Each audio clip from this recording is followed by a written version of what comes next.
Okay, in the latest firmware version, I firmly believe na sobrang tagal ng cycle ng produkto nito because it's really a great product.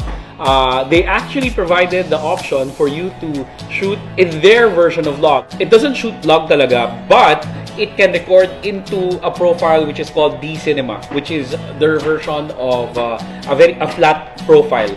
It's a great flat profile which you have the ability to grade later on. So I recommend that, and once again, I think that really bodes well for the future of the product, because you know that DJI is listening and they know the kind of features that they want to put into the device, even though nabili mo na, even though post-back you're already an owner and you can just upgrade the firmware and you can have other options for shooting.